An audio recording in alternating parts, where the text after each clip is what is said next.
high on renewed concerns over a trade war and tightened global supply. Trump's 25% tariffs on Venezuelan oil buyers also supported prices. Brent crude hovered near the $74 per barrel mark, and that's where it is currently. The big global story that we're tracking this evening: President Trump has announced tariffs of 25% on all cars shipped to the United States. Reports suggest the levy will be imposed on car parts as well. Now, the new tariffs will come into effect post the 2nd of April. Speaking at the Oval Office, Trump said he expects auto companies to relocate to the United States and build new sites or expand its existing ones. The U.S. imported $474 billion worth of automotive products in 2024. Mexico is the top supplier of cars to the U.S., followed by South Korea, Japan, Canada and Germany. The White House has said that these tariffs will be imposed in addition to the existing levies on goods from Canada and Mexico. For doing business in our country and taking our jobs, taking our wealth, taking a lot of things that they've been taking over the years. They've taken so much out of our country. What we're going to be doing is a 25% tariff on all cars that are not made in the United States. If they're made in the United States, there's absolutely no tariff.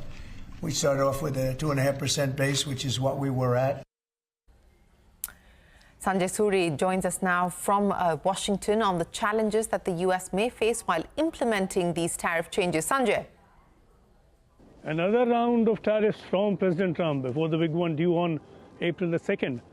Trump has announced now a 25% tariff on all car imports into the U.S. that he said will go into effect on April the 2nd, and that he would begin to start charging the following day.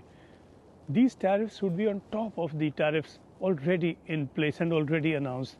The U.S. administration believes that this tax on automobiles will bring in at least $100 billion of new revenue every year. And Trump has said these taxes on automobiles will be permanent.